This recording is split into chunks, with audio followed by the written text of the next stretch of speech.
फिल्मी दुनिया के महान सितारे स्वर्गीय धर्मेंद्र जी के निधन से न केवल सिनेमा जगत बल्कि देश भर में उनके चाहने वालों के दिल टूट गए हैं। तकरीबन 6 महीने पहले उनसे मुलाकात हुई थी।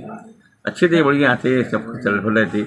इतना नहीं था कि ऐसा हो जाएगा। मतलब घर जा रहे हो, अपनी माँ से कहना कि हम दुआ करें मेरे लिए। होटल द ग्रैंड पैलेस शादी का परफेक्ट वेन्यू। यहाँ मिलती है आपको आपके बजट में ढेर सारी लग्जरी सुविधाएं, शानदार गार्डन, भव्य हॉल, वाटरप्रूफ डोम, फ्लावर डेकोरेशन। रुपहले पर्दे के उस सुनहरे दौर का एक अजीम सितारा अब आसमां में गुम हो गया है तो सागर के 3 बत्ते स्थित टोपेक्स टेलर्स के प्रोपराइटर मास्टर अकबर भाई की दुनिया मानो थम से गई। उनकी आंखें नम है और जहन में उस धर्म जी की अनमोल यादें जिन्होंने एक टेलर और ग्राहक के रिश्ते को निजी, पारिवारिक और आत्मीयता के शिखर पर पहुंचा दिया था।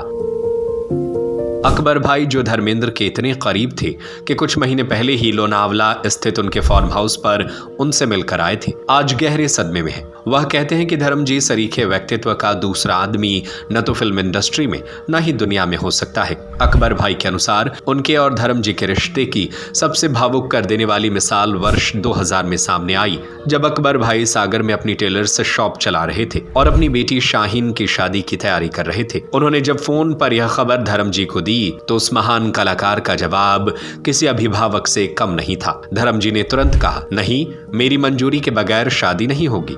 होने वाले दामाद और बेटी को मुंबई लेकर आओ, मैं लड़के से बातचीत करूंगा। अकबर भाई ने तुरंत उनकी बात मानी और चंद रोज बाद भावी दामाद आरिफ रिजवान और बेटी शाहीन को लेकर जुहू स्थित धर्म जी के बंगले पर पहुंचे। वहां धर्म जी ने एक पिता की तरह दोनों से बात की और फिर संतुष्ट होकर अपने हाथ उनके सिर पर रखकर कहा, हाँ अकबर, अब रिश्ता डन कर दो। यह रिश्ता सिर्फ 2 परिवारों का नहीं बल्कि एक सितारे के बड़े दिल की मोहर था जिसने एक ग्राहक को परिवार का सदस्य बना लिया था। अकबर भाई की कहानी 1980 के दशक से शुरू होती है, जब वह घर से भागकर मुंबई पहुंचे और मशहूर टेलर्स फर्म कचिन से जुड़े। 1987-88 में उन्हें उनके उस्ताद ने धर्म जी के कपड़ों का माप लेने के लिए भेजना शुरू किया। उनके कारीगरी की नफासत धर्म जी को इतनी पसंद आई कि एक दिन उन्होंने अकबर से कहा, अकबर, तू अच्छा बच्चा है, तेरे हाथों में बड़ी नफासत है, अब से मेरे सारे कपड़े सब तू ही सिला करना। इस तरह अकबर भाई माप लेते लेते धर्म जी के परमानेंट टेलर बन गए।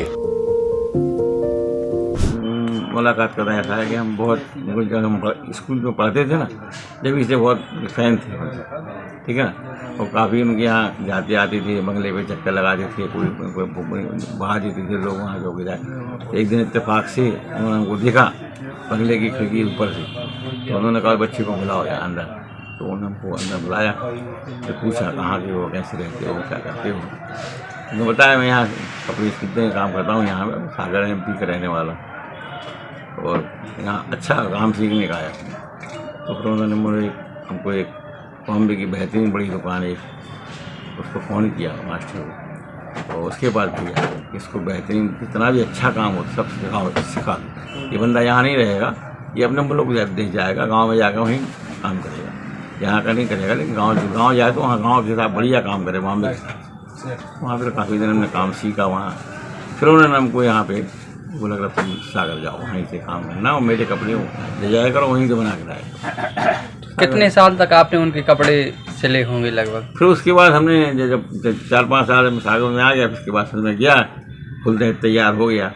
फिर उन्होंने कहा बताओ मेरे कपड़े बना के। उन्होंने कपड़े बनाए तो हमको पसंद आए, तो धीरे धीरे बनाते गए, वो आगे बढ़ते गए, बनाते रहे। फिर लास्ट में तहलका पिक्चर आई थी, उसमें मेरे कपड़े पहने थे लास्ट तहलका के बाद। फिर तो सागर से भी कपड़े बना के उधर भेजते जाते थे हमारे यहाँ, मेरे ही कपड़े। अच्छा, कोई ऐसा उनके जीवन का, आपकी मुलाकात का या कभी कोई ऐसा किस्सा रहा हो जिसने आपको उनसे मतलब प्रेरणा मिली हो, या कुछ ऐसा रहा हो जो आपके जीवन में उतर गया हो, तो ऐसा कोई किस्सा शेयर करना चाहें? तो बहुत महान इंसान ऐसा है, उनका तो कुछ कहने ही बेकार है। उनका वो आदमी की बात अलग ही है। कई हज़ारों लाखों आदमी में, करोड़ों आदमी में, ऐसे आदमी काफ़ी हमारे कई लोगों की हेल्प करते थे, हेल्प करने में बहुत आगे रहते थे काफ़ी। हमारा जैसे सन 2000 में हमको थोड़ी तकलीफ हुई हार्ट में, तो हमारा वो कराया, सर्जरी कराई पूरी उन्होंने बॉम्बे। और बॉम्बे का बेहतरीन डॉक्टर भट्टाचार्य, इसके लिए कम से कम 2 लाख रुपये तो खाली अंदर रिश्वत देना पड़ती है। डॉक्टर को, जब तो वो नंबर लेता है करता है, लेकिन उसकी से कराया आपको। तो उन्होंने जितना पैसा भी था एक सारा पैसा उन्होंने खर्च किया, सभी पैसा हमको नहीं लगता, कुछ भी नहीं देने दिया।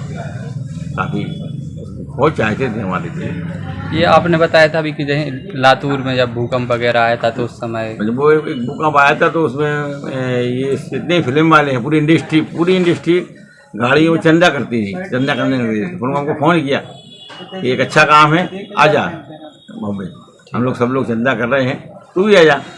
फिर मैं यहाँ से गया, हम लोगों ने साथ में एक ट्रक पे हम दोनों बैठे, हम लोग काफ़ी हमारे आगे दिलीप कुमार थे, अमिताभ भी था, अमिताभ बच्चन थे, राज कपूर के लड़का ऋषि कपूर भी था उस टाइम पे, सब लोग थे। फिर भीगते हुए पानी में हम लोगों ने पूरे बॉम्बे में, और सुभाष घई थे हम लोग, लेकिन इन्होंने हमको अपने पास रखा। हम तो एक ट्रक पे हम दोनों बैठे, सनी भी थे वहाँ पे उस टाइम। काफ़ी लोग दिन भर हम लोगों से चंदा किया हम लोगों ने साथ। कुछ भी काम होता था अच्छा तो हमको जरूर बुलाते थे, हर काम में कुछ भी काम हो तो फ़ोन कर देते थे, तो आजा ये काम करना है, कहीं करना है। आखिरी बार कब हुई थी आपकी उनसे मुलाकात? अभी हम लोग क्या बातचीत हुई? 6 महीने पहले गए थे, तो फार्म हाउस पे थे वो एक में, ये खंडाला के पास से 7 किलोमीटर आगे औंडा गाँव पड़ता है, वहाँ उनका फार्म हाउस है, वहाँ पे तो वहीं रहते थे। ये बॉम्बे में रहना बहुत कम कर दिया था, तो फिर हम वहीं जाते थे मिलने को। तो वहीं जाके अभी तकरीबन 6 महीने पहले उनसे मुलाकात हुई थी। अच्छे थे, बढ़िया थे, सब चल फिर रहे थे, इतना नहीं था कि ऐसा हो जाएगा उनका। तो क्या बातचीत हुई थी आप लोगों में? पूछते हो पर वही पूछते थे कैसे हो, क्या है, कभी क्या काम करते हो, हम यहाँ करते हैं, बच्चे कैसे हैं, पूछते रहते थे। और अभी भी तुम दुकान में बैठते हो? हम हाँ, बच्चों को हमने काम सिखाया नहीं अपने लिए, तो मैं करता हूँ। मैंने कहा बच्चे हमारे दूसरा काम करते हैं। ये आप कुछ उनके लिए ले गए हो या उन्होंने कुछ निशानी के तौर पर दिया हो? 5-6 साल से बंदी हो गया कपड़े अब कपड़े का नहीं रहा, लेकिन मिलना जुलना हर साल में 2-3 बार तो हम लोग मिलते ही हैं। जब भी बॉम्बे जाते हैं, बॉम्बे जाना हमारा अक्सर होता है ना, तो वहाँ जरूर जाते हैं, उनके पास जरूर जाते हैं, उनसे। अभी अब ये निधन हो गया, क्या कहेंगे? क्या करें, ये बहुत बड़ी क्षति हो गई है इंडस्ट्री के लिए, देश के लिए, मतलब इतना महान इंसान था, उसकी तो पूर्ति नहीं होता। दिलीप कुमार बोलता था उनके लिए कि इतना खूबसूरत मुझे क्यों नहीं बनाया भगवान ने। अब बोलिए आप जी, दिलीप साहब उनको ये बोल सकते हैं कि इतना महान स्टार बोलता है कि, और काफ़ी लोगों को मतलब किया है काम, बहुत एहसान है लोगों को, और हर आदमी की मदद करते हैं, कोई भी आदमी जाए मदद करते हैं, मिलते हैं हर आदमी। इतनी तबीयत खराब होने के बाद भी वो सनी उनके बच्चे मना करते हैं कि पापा ज़्यादा नहीं मिला करो, लेकिन नहीं बोलते नहीं, कौन कहाँ से आया है, कैसे आया है, लाओ अंदर लेके जाओ, बिठा लेंगे, बेहतरीन नाश्ता कराएंगे, बातचीत करेंगे, घर पे आधा घंटे 20 मिनट टाइम देंगे, उसको बाहर गेट तक छोड़ने जाएंगे बेहतरीन, और उससे आखिरी बार अगर गेट पे आके बोलेंगे घर जा रहे हो, अपनी माँ से कहना कि हम दुआ करेंगे मेरे लिए। हर आदमी से ये बोलते कि अपनी माँ से बोलना कि हमको भी दो। होटल द ग्रैंड पैलेस, शादी का परफेक्ट वेन्यू। यहाँ मिलती है आपको आपके बजट में ढेर सारी लग्जरी सुविधाएं, शानदार गार्डन, भव्य हॉल, वाटरप्रूफ डोम, फ्लावर डेकोरेशन, हर मोमेंट को बनाए खास, ring ceremony, birthday party, kitty party, चाहे कैटरिंग आपकी हो या होटल की, जैसा आप चाहें, स्वाद और सर्विस दोनों में कोई समझौता नहीं। तो फिर सोचिए मत, अपनी शादी या किसी भी खास मौके पर दीजिए एक ग्रैंड टच। स्थान भोपाल रोड, सागर।